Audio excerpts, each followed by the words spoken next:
What if every thought you ever had, every single spark, didn't vanish? What if it slipped into a hidden chamber of reality, a quiet room where thoughts do not die, they only sleep? Picture your abandoned ideas, your forgotten dreams, your childhood inventions, all stored away, all waiting. And what if opening that door could change everything you create, everything you remember, everything you are becoming? Stay with me because tonight we are entering the room where thoughts go to sleep. And as we step inside, remember this. This channel is the place where hidden rooms open every single week. Subscribe now because missing this journey would mean leaving your own thought asleep forever. Let's move with first one, the city of the mind. The brain is not a neat drawer. It is not a folder system of keep and delete. It is a sprawling city. Imagine its secrets, the bright conscious avenues where you walk daily, the quieter suburbs of memory, and then far out at the edge, a locked building. That building is the room where thoughts go to sleep. It's not fantasy, it's architecture, the architecture of forgetting. Every time you silence an idea, it walks to that room. Every time you abandon a dream, it takes a seat inside. Every time you doubt yourself, the thought still exists. But now it is asleep. Neuroscience calls this latent memory. Weak traces in the brain, unlit neural pathways, but alive, waiting for current. Mystics call it the unconscious library. Psychologists call it deep memory storage. But to you, it is the room. And here's the secret, the room is not locked. The key has always been in your hand. Moving with next one, the exile of ideas. Why do we send thoughts there? Because from the moment we grow, we are trained to filter. School tells you what is useful, society tells you what is acceptable, work tells you what is productive. So when an idea doesn't fit, you exile it. This is silly. This is impossible. This is not me. But the brain does not obey delete, it obeys only store. And those stored sparks wait in silence.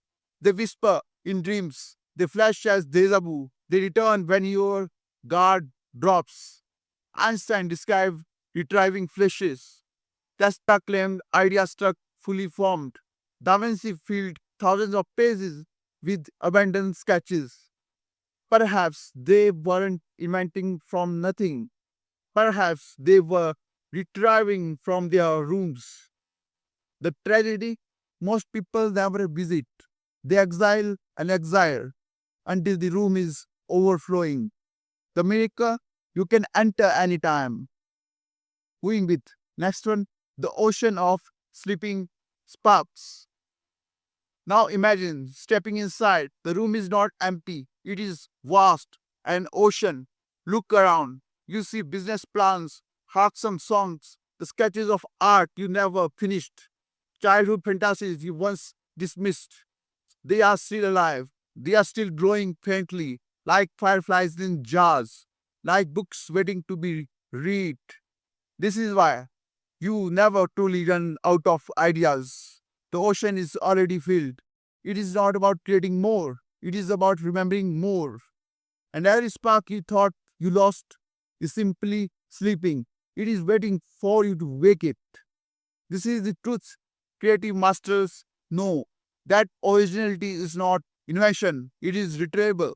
And retrieval is infinite. Moving with next one, science meets spirit in the room. Neuroscience gives us one language. It says memories are stored in networks. They may be weakened, but they never vanish. Psychology gives another. It calls them repressed ideas, dormant thoughts, latent creativity. Spiritual tradition give yet another. The Akashic records, the collective unconscious, the cosmic library of human imagination. Different names, different words, same truth. The room exists. Science describes the wiring. Mysticism describes the feeling, artists describe the retrieval, all pointing to one door. And when you realize they are all describing the same place, you understand this is not metaphor, it is map. Moving it. Next one, how sleeping thoughts awaken themselves. I ever had an idea in the shower, a sudden solution while walking, a flash of genius at 3 a.m. That is not random. That is the room speaking. When your conscious filter relaxes, when you stop forcing the sleepers steal, they knock, they whisper, they rise. This is why meditation works, why journaling open new paths, why dreams often carry answers. Because these practices lower the gate, the guard relaxes, and the door cracks open.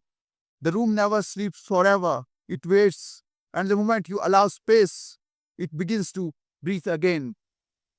Moving with next one, the shadows in the room. But not every spark is light. Some are shadows, some are fears, some are wounds. When you bury pain, you don't erase it. It sleeps in the room. When triggered, it wakes. And this is why unresolved karma returns, why old fears repeat, why cycles of regret appear. The room holds treasure, but it also holds ghosts, and both must be faced. If you avoid the room, the shadows eventually walk into your walking life. But if you enter with awareness, you can meet them, name them, heal them. The room is not just creativity, it is also therapy. It is where you meet yourself. We meet. Next one, rituals for unlocking the door. So, how do we open the door on purpose? How do we step inside without fear? Three rituals, simple but profound. First, journaling without judgment. Write everything, no censor, no filter, because the useless note today may be tomorrow's masterpiece. Second, meditative silence. Sit, breathe, do not chase thoughts, let them rise. This is the sound of sleepers walk waking. Third, return to childhood imagination. Revisit the things you once loved, because children do not filter the impossible, and those impossible sparks are often the most real. Do this daily, and the room will no longer feel blocked, it will feel alive.